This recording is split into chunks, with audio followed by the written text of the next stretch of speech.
আজকে জামিয়া রহমানিয়াকে বুকের মধ্যে যখন জড়িয়ে নিয়েছি, ইনশাআল্লাহ আমার মওত পর্যন্ত,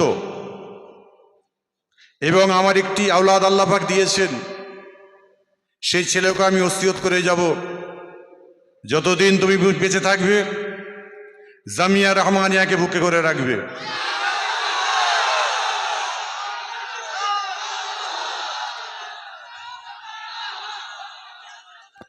এবং আজকে যারা বসে আছেন, অল ইন্ডিয়া সুন্নতুল জামাতের ভাইরা এখানে যারা আছেন, যারা ভার্চুয়ালে দেখছেন, যারা লাইভে দেখছেন, এবং মুফতি সাহেব হুজুর এতক্ষণ সময় ধরে আমাদের এখানে ছিলেন, এবং আর একজন আমার খুব প্রিয় মানুষ, যার নামটা না বললে আমি বড় কষ্ট পাবো, জনাব হযরত মাওলানা মুফতি আব্দুল মতিন সাহেব। তিনি আমাদের কাছে নাই, নিঃসন্দেহ তিনি আমাদের সঙ্গে আছেন, লাইফে রয়েছেন। তানাকেও আমি আমার অন্তরের স্থল থেকে, এবং জামিয়া রহমানিয়ার যত মাদ্রাসার স্টাফ বন্ধুবিন্দু আছেন, উস্তাদরা আছেন, হুফাজে কেরামরা আছেন, সকলকে আমার অন্তরের স্থল থেকে, এবং যত ছাত্ররা রয়েছেন, দিকে দিকে আপনার যত মাদ্রাসা চলছে, সেই মাদ্রাসার ছাত্র এবং আপনার উস্তাদগণরা যারা আছেন, সকলকে আমি আমার অন্তরের স্থল থেকে ফুরফুরা দরবার শরীফ, বাইতুল মাল ওয়েলফেয়ার ট্রাস্ট এবং অল ইন্ডিয়া সুন্নতুল জামাতের তরফ থেকে, অল ইন্ডিয়া সুন্নতুল জামাতের তরফ থেকে সকলকে মোবারকবাদ জানাচ্ছি। সবাই জোরে বলুন আলহামদুলিল্লাহ। এই জায়গায় বলার কিছু নাই। আজকে এখানে লাইভ হচ্ছে, আপনারা প্রত্যেকে দেখতে পাচ্ছেন। প্রথমে একটা কথা আমি ভেঙে নিই। অনেকে বলছেন, ভাবছেন যে পীরজাদা পীর সাহেব সাইম সিদ্দিকীকে নিয়ে এইখানে বসে আছে 2 ঘন্টা ধরে। 2 ঘন্টা ধরে তিনি বসে আছেন, 2.5 ঘন্টা ধরে বসে আছেন। তিনি বসে আছেন, জামিয়া রহমানিয়ার কাজ চলছে। আমি প্রথমে ভেঙে দিতে চাই, যারা তোমরা আজকে এই সমালোচনা করা শুরু করেছো, তাদের দৃষ্টি আমি আকর্ষণ করে দিয়ে যাই, জামিয়া রহমানিয়া যতদিন বেঁচে আছে, বেঁচে থাকবে আমার মতো সাইম সিদ্দিকী ততদিন এরকম দণ্ডায়মান হয়ে থাকবে এখানে। নারে তাকবীর। হযরত মাওলানা সাইমউদ্দিন সিদ্দিকী সাহেব হুজুর সিলসিলায়ে মুজাদ্দিদিস জামান। নারে তাকবীর। আমার নবী, আপনার নবী, দয়ার নবী হুজুর আকরাম সাল্লাল্লাহু আলাইহি সাল্লামের নাম আমরা শুনেছি। হুজুর আকরাম সাল্লাল্লাহু আলাইহি সাল্লাম তিনি আমাদের নবী, শেষ নবী, আখেরি নবী। আমরা প্রত্যেকে আমার রাসূল পাকের ঘটনা আমরা প্রত্যেকে জানি।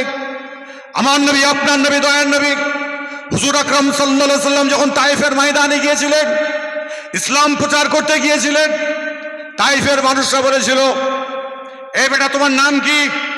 বলেছিল, আমার নাম মুহাম্মদ ইবনে আব্দুল্লাহ। আব্দুল্লাহর বেটা মুহাম্মদ। বলে, তোমার বাপ তো নাই দুনিয়ায়, তোমার দুনিয়ায় বাপ নাই, তোমার দুনিয়ায় মা নাই, তুমি কি করতে এসেছো? বলছে, আমার উপরে নবুয়ত এসে আমি ইসলাম প্রচার করতে এসেছি। সেই সময় বলেছিল, না, তোমার কি টাকা আছে, তোমার কি পয়সা আছে, তোমার কিচ্ছু নেই, তোমার হাত ধরে আমরা ঈমান নাই আসবো না। তায়েফের ময়দানের মানুষকে আমার হুজুর, আমার রাসূল পাক সাল্লাল্লাহু আলাইহি ওয়াসাল্লাম তিনি বোঝাবার চেষ্টা করেছিলেন। তিনি তারা বোঝেনি।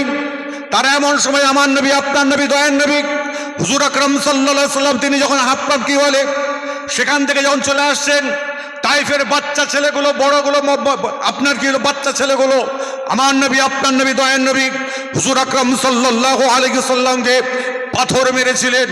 পাথর মেরে রক্ত খনন হচ্ছিল। রক্ত খনন অবস্থাতে আল্লাহর নবী, আল্লাহর হাবিব বেহুশ অবস্থায় পড়ে গেছে। এমন সময় আল্লাহ মালাইকা ফের আল্লাহ পাক পরওয়ারদিগার বেনিয়াজ ওহী নাযিল করে বলেছিল, এই মুহাম্মদ ইবনে আব্দুল্লাহ, ওদের জন্য তুমি বদদুয়া করে দাও। আমার নবী, আপনার নবী, দয়ার নবী হুজুর আকরাম সাল্লাল্লাহু আলাইহি ওয়াসাল্লাম তিনি বদদুয়া করেননি, তাদের জন্য দোয়া করেছিলেন। আজকে আমার রাসূলের আদর্শ আমাদের কাছে আছে। আমরা চোর নই, আমরা ডাকাত নই, আমরা মানুষকে ভালোবাসি। মানুষকে কাছে টানার জন্য আমার রাসূল পাক সাল্লাল্লাহু আলাইহি ওয়াসাল্লাম ইসলামের দাওয়াত দিয়ে গেছিলেন। সেই ইসলামের দাওয়াত সাহাবা হুজুরা দিয়ে গেছেন, তাবেঈনরা দিয়ে গেছেন, আহমদে মুস্তাহিদিনরা দিয়ে গেছেন, আপনার কি বল পীর মাশায়েখ বুজুর্গানে দিনরা দিয়ে গেছেন, আমার ফুরফুরা বীর মুজাদ্দিদ জামান দিয়ে গেছেন, বসিরহাটের আল্লাহ রুহুল আমিন সাহেব হুজুর দিয়ে গেছেন, দরগাপুরি হুজুর সাহেব দিয়ে গেছেন, পানিগোবরা হাফেজ সাহেব হুজুর দিয়ে গেছেন, যত বড় আপনার কেউ ডক্টর শহীদুল্লাহ সাহেব সেই খেদমত করে গেছেন। সেই খেদমত আমরা করি, আল্লাহ পাক আমাদের করাই, ইসলামের প্রচার, ইসলামের প্রসার। তার সঙ্গে আমার নবী, আপনার নবী, দয়ার নবী হুজুর আকরাম সাল্লাল্লাহু আলাইহি সাল্লামকে আপনারা জানেন, তাকে পাথর মেরে বেহুশ করে দিয়েছিলেন। আমার রাসূল পাক সাল্লাল্লাহু আলাইহি সাল্লাম বেহুশ অবস্থায় উঠে এমন সময় বলেছিলেন, এই সাহাবা, একজন সাহাবা দাঁড়িয়েছিলেন, তাকে বলেছিল, বাবা তোমার এখন কোন সময়? বলেছিল আসরের নামাজের টাইম হয়ে গেছে হুজুর। বললেন একটু পানি নিয়ে এসো। আমার নবী, আপনার নবী, দয়ার নবী ওই অবস্থাতে তিনি নামাজ আদায় করেছিলেন, তিনি নামাজ আদায় করলেন। আজকে জামিয়া রহমানিয়াতে যে সকল ভাইয়েরা আমার এসেছেন, আপনি আমাকে খারাপ দেবেন না, যতই খারাপ নেন আমাকে এটা বলতেই হবে। আমার রাসূল পাক সাল্লাল্লাহু আলাইহি সাল্লাম যখন তাইফের ময়দানে আপনার বেহুশ হয়ে যাচ্ছে, যখন হুঁশ আসছে, তখন জিজ্ঞাসা করছে বারবার কোন টাইম, কোন টাইম? আসরের নামাজের টাইমে আসরের নামাজ আদায় করেছিলেন। আজকে জামিয়া রহমানিয়াতে যারা বসে আছেন, নিজের হাতে নয় বুকে হাত দিয়ে নিজেরা প্রতিষ্ঠিত হয়ে এখান থেকে যান, না জীবনে কোনোদিন আর নামাজ ছাড়বো না। এক নম্বর। দ্বিতীয় নম্বর, আমার রাসূল পাক সাল্লাল্লাহু আলাইহি সাল্লামকে তাইফের ময়দানের মানুষ মেরেছিলেন, পাথর মেরেছিলেন। আপনাদের দোয়াই, আমার বাবা আব্বা মায়ের দোয়াই আমি দুবার হজ করেছি, আমি অনেকবার ওমরা করেছি। আমি গত আপনার কি বলে কয়েক বছর আগের কথা বলছি, তাইফে গেছি। এখনো পর্যন্ত যারা হাজি সাহেবরা তাইফে যায় জিজ্ঞাসা করবেন, এখনো পর্যন্ত তাইফের বাচ্চা ছেলেগুলো ওই বাসগুলো গেলে এখনো পর্যন্ত ঢিলা মারে। আমি জিজ্ঞাসা করেছিলাম কি ব্যাপার, আমার বাসে যে গাইড ছিল সেই গাইডকে আমি জিজ্ঞাসা করলাম, এটা ঢিল মারছে কেন বাচ্চা ছেলেগুলো? বললো হাজি সাহেব শুনিয়ে। বলে क्या बात है? বলে শুনুন, রাসূল পাক সাল্লাল্লাহু আলাইহি ওয়াসাল্লামের যুগে যারা ছিল তারা যে পাথর মেরেছিল, এখন ওদের সেই চরিত্র হয়ে রয়ে গেছে, এখনো পর্যন্ত ওরা পাথর কিন্তু মারে, পাথর মারে। তাহলে চিন্তা করুন তাদের কি চিন্তা ভাবনা, তাদের ভাবনা চিন্তা কি? আজকে বলুন, পাথর মারার পরেও আমার রাসূল পাক সাল্লাল্লাহু আলাইহি ওয়াসাল্লাম ইসলামের প্রচারটা কি বন্ধ করে দিয়েছিলেন? জোরে বলবেন কিন্তু। একটি মানুষের মুখ না বন্ধ থাকে, উচ্চ আওয়াজে বলেন। আমার রাসূল পাকের মুখ বন্ধ ছিল ইমানের দাওয়াত দেওয়ার জন্য, কালেমার দাওয়াত দেওয়ার জন্য। আমার রাসূল পাক সাল্লাল্লাহু আলাইহি ওয়াসাল্লাম কি কষ্ট, আপনার কি বলে কষ্ট করার পরেও তিনি ইসলামের দাওয়াত দিতে ভুলে গিয়েছিলেন? আজকে এখানে যে বসে আছি 100% আমরা ফুরফুরা বীর আবু বকর সিদ্দিক রাহমাতুল্লাহ আলাইহির নীতি আদর্শের মানুষ, এবং তিনি যে নীতি আমাদের কাছে রেখে গেছে, আপনার দাদুর কাছে, বাপের কাছে যে নীতি রেখে গেছে, সেই নীতি অনুযায়ী আজও পর্যন্ত আমরা চলাফেরা করছি, ইনশাল্লাহ করব, মাথায় রাখবেন। তৃতীয় নম্বর কথা, আমি সময় সংক্ষিপ্ত, আমি ছোট্ট ছোট করে খালি বলে যাচ্ছি। আজকে আমি এই জায়গায় এসেছিলাম কেন? আজকে বাংলার মানুষকে জানিয়ে দিতে চাই, অন ক্যামেরাটা জানিয়ে দিতে চাই, আমাদের কেন্দ্র সরকার আমাদের ঘরে অ্যাটাক করার চিন্তা করেছেন। কি অ্যাটাক? ওয়াকফ স্টেটকে কেন্দ্র সরকার হাতে নেবে। যে ওয়াকফ স্টেট আপনার আমার দাদা, আপনার আমার বাপ, আপনার আমার মুরব্বীরা রেখে গেছেন মসজিদের জন্য, মাদ্রাসার জন্য, মক্তবের জন্য, কবরস্থানের জন্য, সেটাকে আজকে কেন্দ্র সরকার আজকে নিতে যাচ্ছে। তারই জন্য আমাদের ওয়াকফের স্টেটের প্রথমে যে মিটিংটা হয়েছিল আপনার মুসলিম পার্সোনাল ল বোর্ডের, এবং যত ওলামারা ছিলেন তার মধ্যে থেকে অল ইন্ডিয়া সুন্নতুল জামাত থেকে আমাদের মুফতি আব্দুল কাইম সাহেব হুজুর, আব্দুল মতিন সাহেব হুজুর থেকে শুরু করে আমি প্রত্যেকে দেখেছিলাম ওই সময় আমি দেখে আমার অন্তরটা ভরে গিয়েছিল, আমার মনটা ভরে গিয়েছিল যে আজকে ওয়াকফ এস্টেট নিয়ে ফুরফুরা কিছু পীরজাদা আছেন, পীর সাহেবরা রয়েছেন, সেখানে এইরকম আলেম গুণী আলেম গুণীজনরা রয়েছেন, আলেম ওলামা রয়েছেন। যদি আজকে সত্যিকারে অরিজিনাল যদি আজকে আমি সাইম সিদ্দিকী যদি আজকে আমি হাতটা যদি বাড়িয়ে দিই, যদি হাজারো লোকের হাত যদি ধরতে পারি, আজকে ওয়াকফের স্টেটটাকে আমরা ইনশাল্লাহ বাঁচাতে পারবো। এই কারণের জন্য আমি মুফতি সাহেবের নাম ধরে, আপনার কি বলে মতিন ভাইয়ের নাম ধরে আমি পরিষ্কার বলেছিলাম, তারা যদি আমার সঙ্গে প্রোগ্রাম করতে চায় আমি একমত।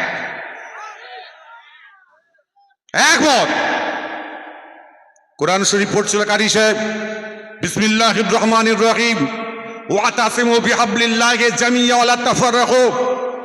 আজকে আমাদের এক হওয়ার প্রয়োজন আছে না নেই? উচ্চ আওয়াজে বলুন। আজকে আমরা আলেমরা যদি এক হই, আপনারা এক হতে পারবেন? এক হওয়ার চিন্তা ভাবনা আপনাদের আছে? যদি থাকে ওখানে বসেই পাশে পাশে ভাইরা হাতটা ধরুন তো একবার দেখি মজবুত করে। পাশের ভাই ধরুন, হাত ধরুন। আরে হাত ধরুন না, হাত তুলতে বলিনি, হাত উপর দিকে তুলুন না, তুলে ধরুন, তুলুন। এখনো ডুবে পাশে পাশে ভাইরা যারা আছেন, অনেকের সঙ্গে অনেকের শত্রুতা থাকতে পারে, অনেকের সঙ্গে অনেকের অমিল থাকতে পারে। পাশের ভাইগুলো আপনার হাতটাকে মোটো করে ধরুন।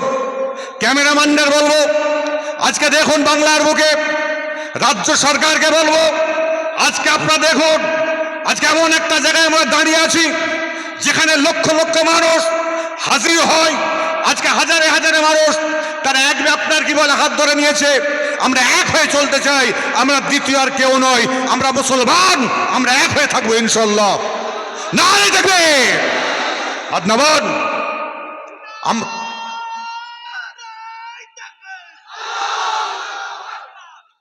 খবরদার এগুলোকে মাথায় রাখবেন। এবং বিশেষ করে এই ওয়াকফের এস্টেট নিয়ে আমরা যদি আবার যদি ডাক দিই, আপনারা আমাদের পাশে আসবেন না? আসবেন না? জোরে বলুন, উচ্চ আওয়াজে বলুন, গলা হাঁকিয়ে চিৎকার করে বলেন।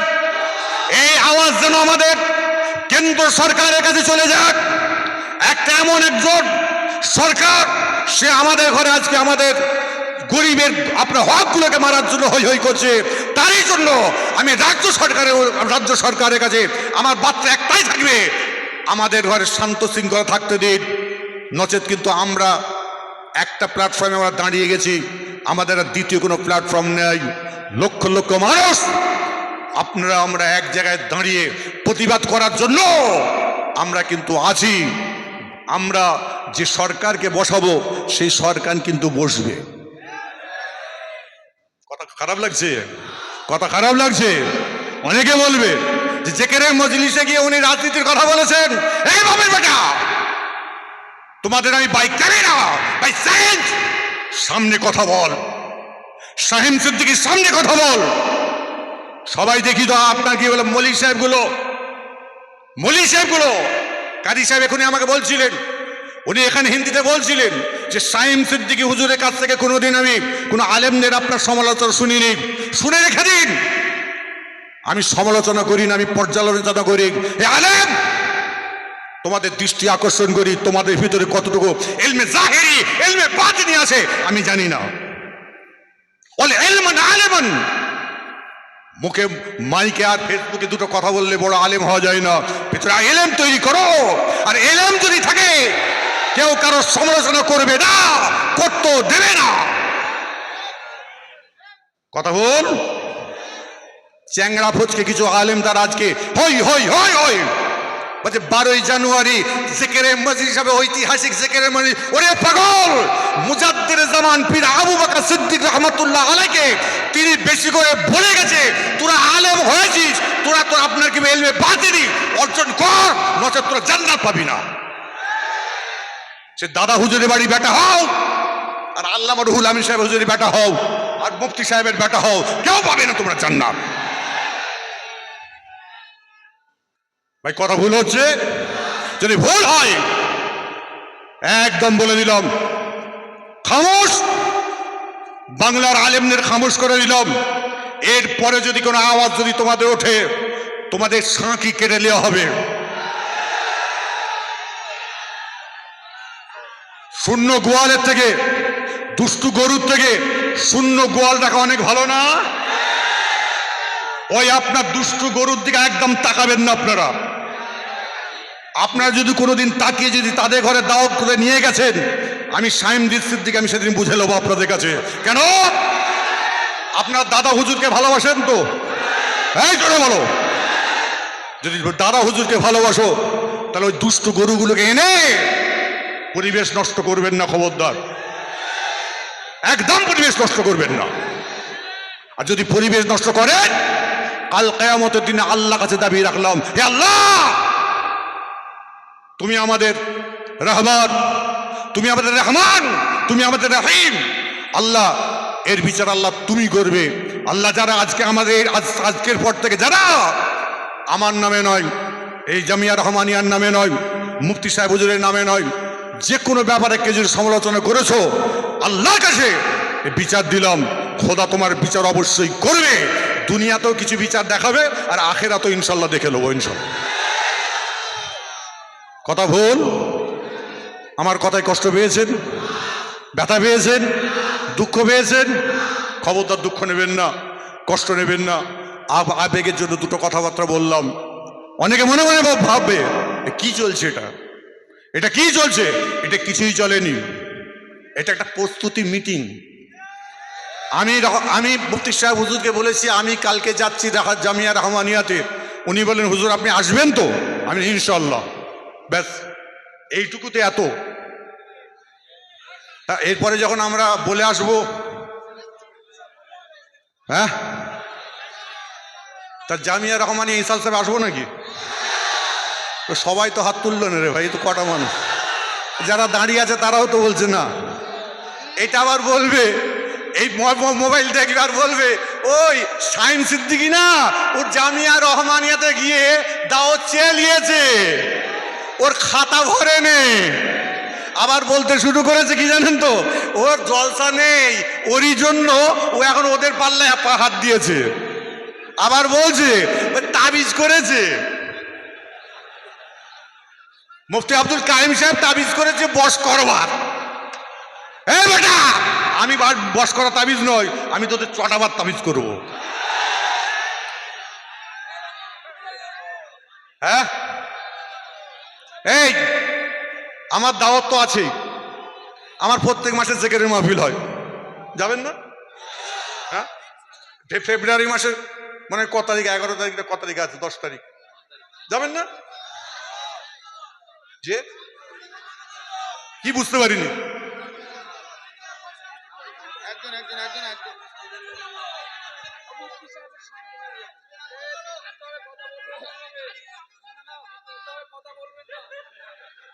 আওয়াজ বন্ধ করুন। এই শোনো, করো, আমি তোমাদের দাওয়াত দিয়েছি, তোমরা যাবে তো? ব্যাস ছেড়ে দাও, তারপর দেখে নিচ্ছি।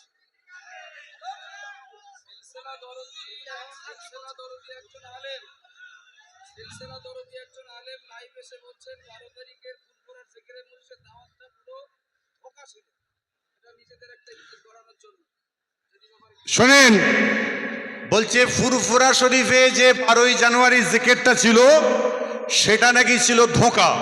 নওজুবিল্লাহ। হ্যাঁ, বন্ধ তারা করেনি, আল্লাহ করেনি। আল্লাহ পাক এমন একটা স্থান দিয়েছে, সেই স্থানে এসে আমি হাজির হয়ে গেছি। নারে তাকবীর। এইখানে জিকিরটা হলো, কোনো কষ্ট হলো কারো? সেজদা হুজুর কেউ স্মৃতির উদ্দেশ্যে হয়েছে, কারো কষ্ট হয়েছে? কেউ মনে ব্যথা পেয়েছেন? আরে এমনও তো লোক আছে, আমার দাদুকে আপনারা চিনতেন না কেউ,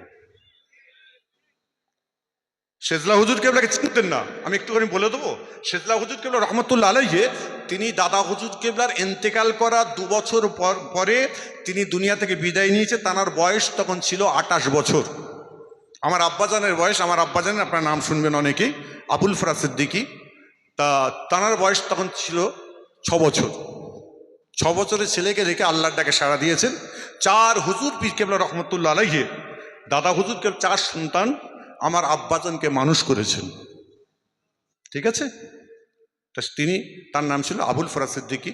যারা প্রবীণ মানুষ আছেন, বয়োজ্যেষ্ঠ মানুষ আছেন, ওনারা চিনবেন, ওরা দেখেছেন। এবং বিশেষ করে আজকে এই জিকিরের মাহফিলটাকে নিয়ে যারা আজকে হৈ হৈ করছে, এরা জানে না এদের এলেম আছে কিনা আমি জানি না, এলমে বাতিনি জিনিসটাকে নিয়ে কেউ হৈ হৈ করে কি? ভাই ভুল বলছি আমি? এলমে বাতিনি ব্যাপার, আধ্যাত্মিক ব্যাপার, এটা কলবের ব্যাপার, কলবের খিদে মিটাবার জিনিস। এতক্ষণ জিকির করলেন, তো কলবের খিদে মিটাবেন, তা বলে আপনি হৈ হৈ করে? হ্যাঁ, কিছু কিছু চ্যাংড়া ফচকে পিঠ যারা দেখি ঠ্যাং ভেঙে দেবো,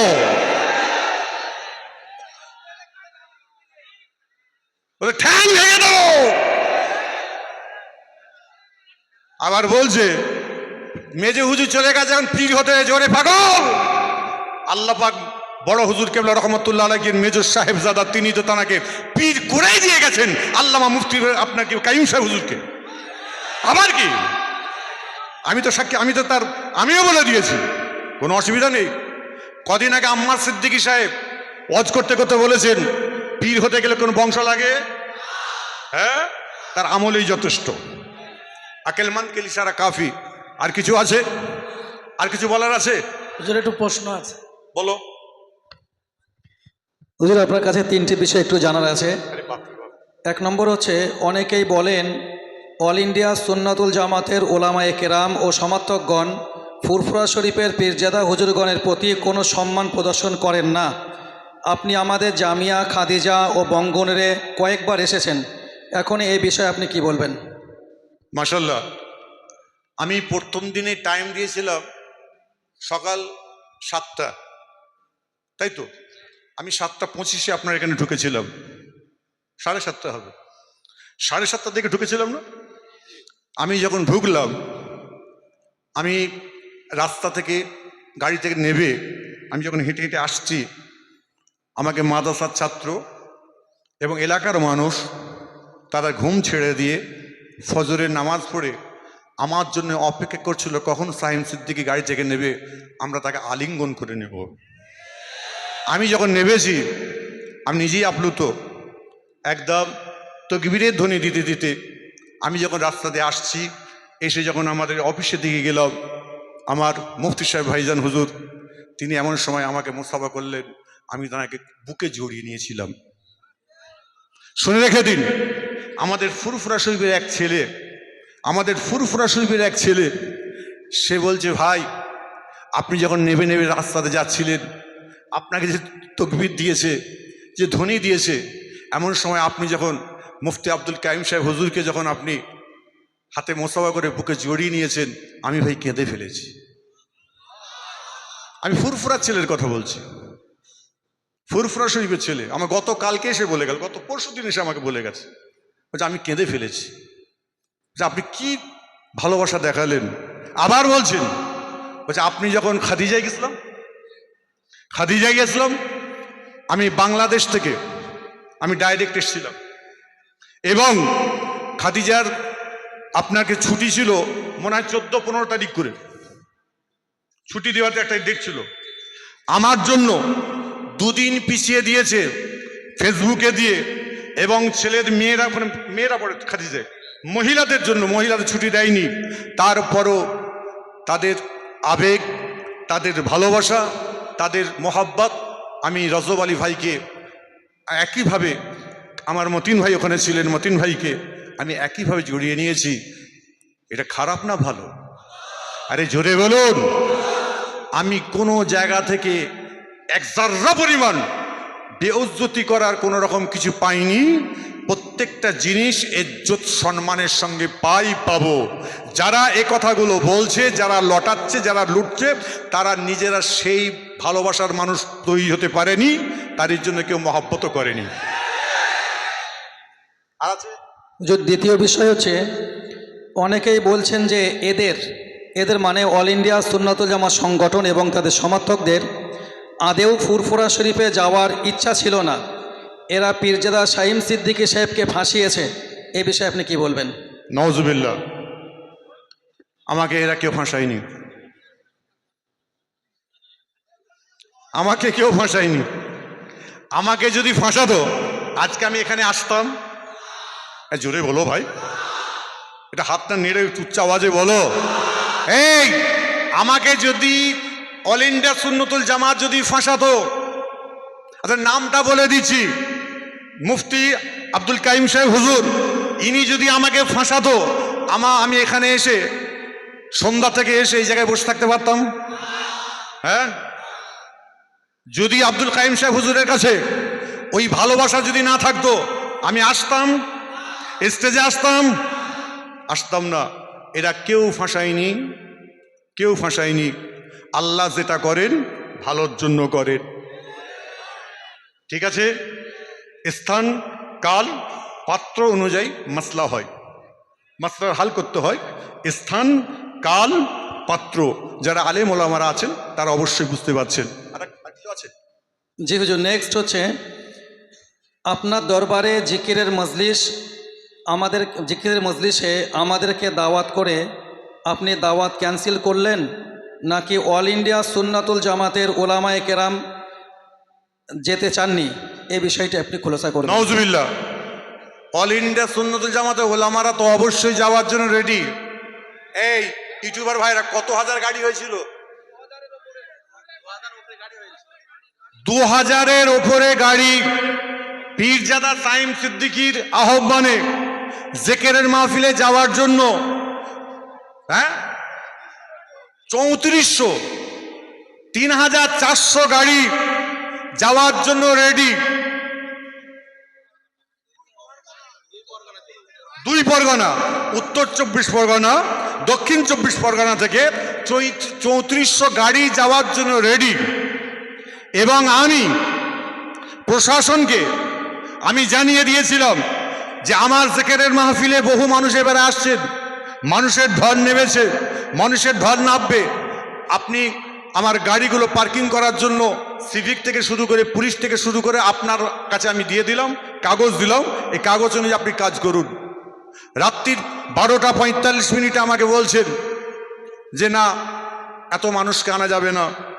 তারপরে অনেক কিছু কথা বলেছে, আমি আর ভাই ক্যামেরা বলবো না, সেগুলোকে আমি চুপিয়ে রেখেছি, বুকের মধ্যে বেঁধে রেখেছি। আপনারা আমার জন্য দোয়া করবেন, আমি যেন আপনাদের জেকেরের মাহফিলে আপনাদের সবাইকে যেন নিয়ে যেতে পারি। আমার বুকের বাঁধনটা আপনারা, কিন্তু আল্লাহ আছেন, পৃথিবীর বুকে আপনারা রয়েছেন, পাশে থাকুন, আমার একটু পাশে থাকুন, আপনারা একটু থাকুন, দেখুন আমি কি করতে চাইছি, আপনাদের জন্য কি করতে চাইছি। ইনশাল্লাহ আপনারা যদি আমার পাশে থাকেন এবং আপনারা যেখানে আমাকে ডাকবেন, আমার মুফতি সাহেব ভাই যেখানে ডাকবেন, এবং অল ইন্ডিয়া সুন্নতুল জামাত যেখানে ডাকবে, বঙ্গনূর পত্রিকা যেখানে ডাকবে, আমি শাহিম সিদ্দিকী আমার কাজ থাকলেও আমি 2 মিনিট না 10 মিনিটের জন্য হাজির হব ইনশাল্লাহ। আপনারা মন থেকে, অন্তর থেকে ফুরফুরা শরীফকে মেনে চলেন, মেনে চলবেন। কারোর কথাতে, কারোর এতে আপনারা খবরদার হাত নাড়বেন না, ঘোরাঘুরি করবেন না। এখন হয়ে গেছে কি জানেন তো, এই ইউটিউবার হয়ে গেছে। ইউটিউবার আমি বললেই মনে করছে আমার সবাই জেনে গেল, ভাই কীটা বলে ফেললাম, যে কতটা ক্ষতি হচ্ছে মুজাদ্দিদ জামান দাদা হুজুর কেবল রহমতুল্লাহ আলাইহির সিলসিলার, সেটা তো কেউ জানে না। এখানে তবলিগরা, আমরা তবলিগ করি, আমার দাদা হুজুর বিরোধী তারা নয়। দেওবন্দিরা দাদা হুজুর 5 হুজুরের বিরোধী নয়। আপনার বেরেলিরা মুজাদ্দিদ জামান দাদা হুজুরকে 5 হুজুরকে বিরোধী নয়, আমাদের বিরোধী। আমরা হই হই করি, আমরা রই রই করি, কাছে গলায় টেনে নিয়ে ঘুরি, একে নিয়ে ঘুরছি, ওকে নিয়ে ঘুরছি, হই হই করছে, আর মনে মনে করছে আমি কিনা বড় হয়ে গেছি। আর কি প্রশ্ন আছে? হুজুর, এটা শ্রোতাদের পক্ষ থেকে প্রশ্নটি এসছে, এক্ষুনি এসছে যেটা, এবং এটা অনেকের জানার ইচ্ছা। হুজুর অনেকেই প্রশ্ন করছেন যে আপনি এবং আসিম বিল্লাহ সিদ্দিকী সাহেব আপনাদের দুজনকে অল ইন্ডিয়া সুন্নাতুল জামাত সংগঠন টাকা দিয়ে কিনে নিয়েছে, এই বিষয়টা আপনি কি বলবেন? কোটি টাকা দিয়েছে। হয়েছে উত্তর? 1 কোটি।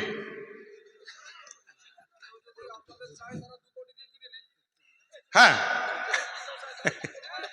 ভাই আবার কি বলছে, বলছে আপনাদের কেউ যদি চাই তাহলে 2 কোটি টাকাতে কিনে নি। আমাদের ঘরে কেনে আসেমবিল্লা ভাইকে নাকি বলেছিল নাকি কাইম সাহেব হুজুর নাকি বশ করার তাবিজ করেছে। হ্যাঁ কি ভর করেছে, ও লোকের ভর আছে। বেচারি মানুষটা সুগারের মানুষ, শুকিয়ে যাচ্ছে আস্তে আস্তে। বেচারি কত আদব আখলাক, কত আখলাকে নবাবী আমাদের কাছে কত রকম ভাবে আজিজ ইনকেসারির সঙ্গে থাকে। ওরে খেবা, মুফতি আব্দুল কাইম সাহেব শুনে রেখে দাও, আমি বলে দিই একটা কথা, বাজ করার মতো আলেম অদ্বিতীয় আর কেউ নেই এখানে।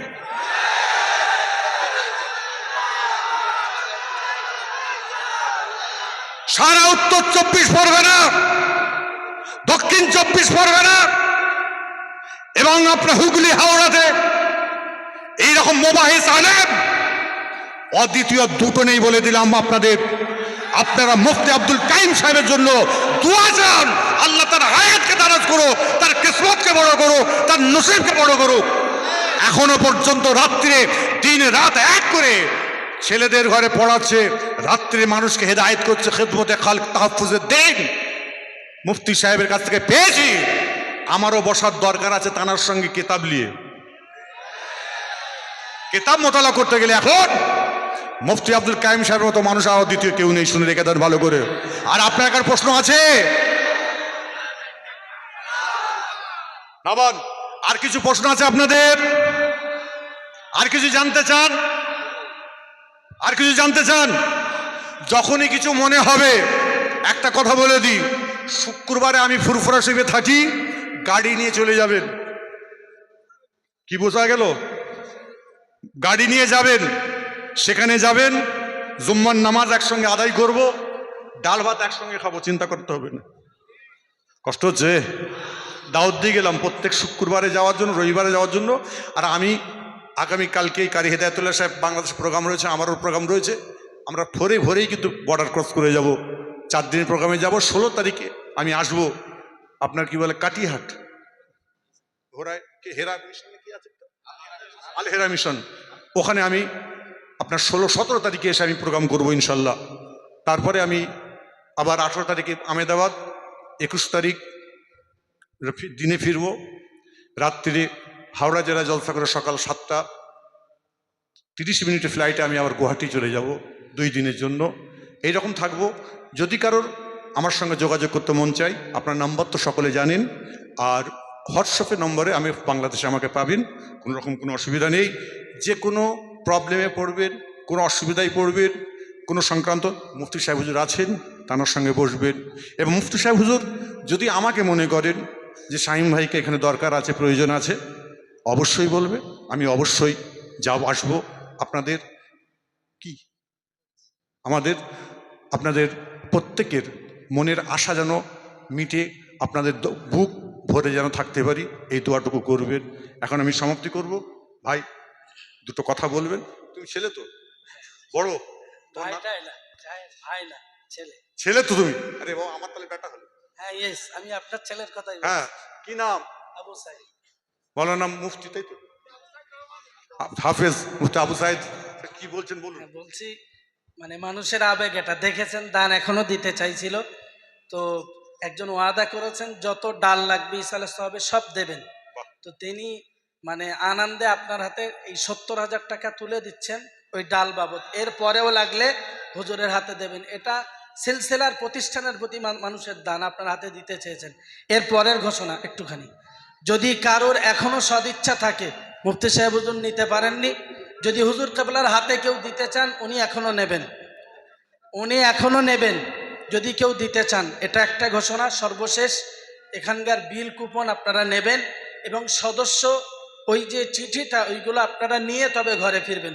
যদি হুজুর কেবলার হাতে কেউ এখনো দিতে চান উনি নেবেন, এটা আপনাদের কাছে ঘোষণা রইল।